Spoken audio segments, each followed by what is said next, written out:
Back in 1912, when hardly anyone smoked cigarettes, lung cancer was like a museum curiosity, extremely rare, but in the next few decades rose dramatically around the world, about 15-fold. But they had already nailed it back in 1912. By mid-century, the evidence linking lung cancer and tobacco was considered overwhelming. Says who? Says the tobacco industry's own research scientists in an internal memo. We now know that senior scientists and executives within the cigarette industry knew about the cancer risks of smoking at least as early as the 1940s. But publicly, they said things like, yeah, sure, there are statistics associating lung cancer and cigarettes, but there are statistics associating lung cancer with all sorts of things, but there's no proof. What was the government saying? Smoke luckies. I mean, who wouldn't want to give their throat a vacation? Not a single case of throat irritation. How could your throat and nose be adversely affected when cigarettes are just as pure as the water you drink? Maybe in Flint, Michigan. And if you do get irritated, no problem. Your doctor can write you a prescription for cigarettes. This is an ad from the Journal of the American Medical Association. After all, don't smoke is advice hard for patients to swallow. It reminds me of the recent survey of doctors that found the #1 reason doctors don't prescribe heart-healthy diets was their perception that patients fear being deprived of all the junk they're eating.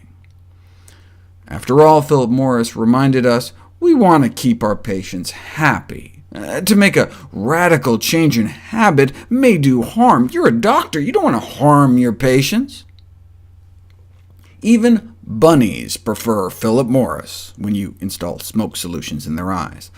The tobacco industry gave medical journals big bucks to run ads like these. Not a problem, though. Philip Morris claims come from completely reliable sources, based on studies conducted by recognized authorities published in leading medical journals, even kindly offering to send free packs of cigarettes to doctors so they can test them out themselves. So join us at the next AMA convention. What did the American Medical Association have to say for itself?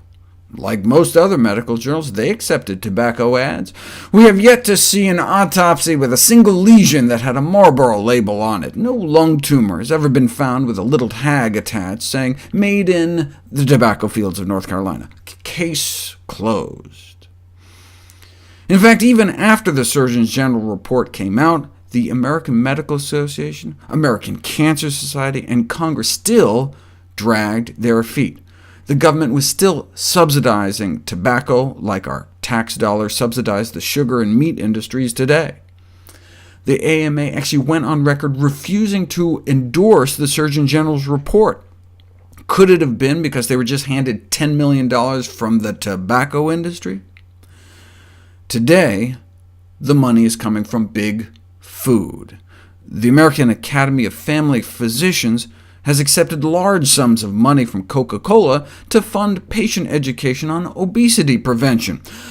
I wonder what that pamphlet's going to say. Who is the #1 partner listed on Coca-Cola's website? The American College of Cardiology.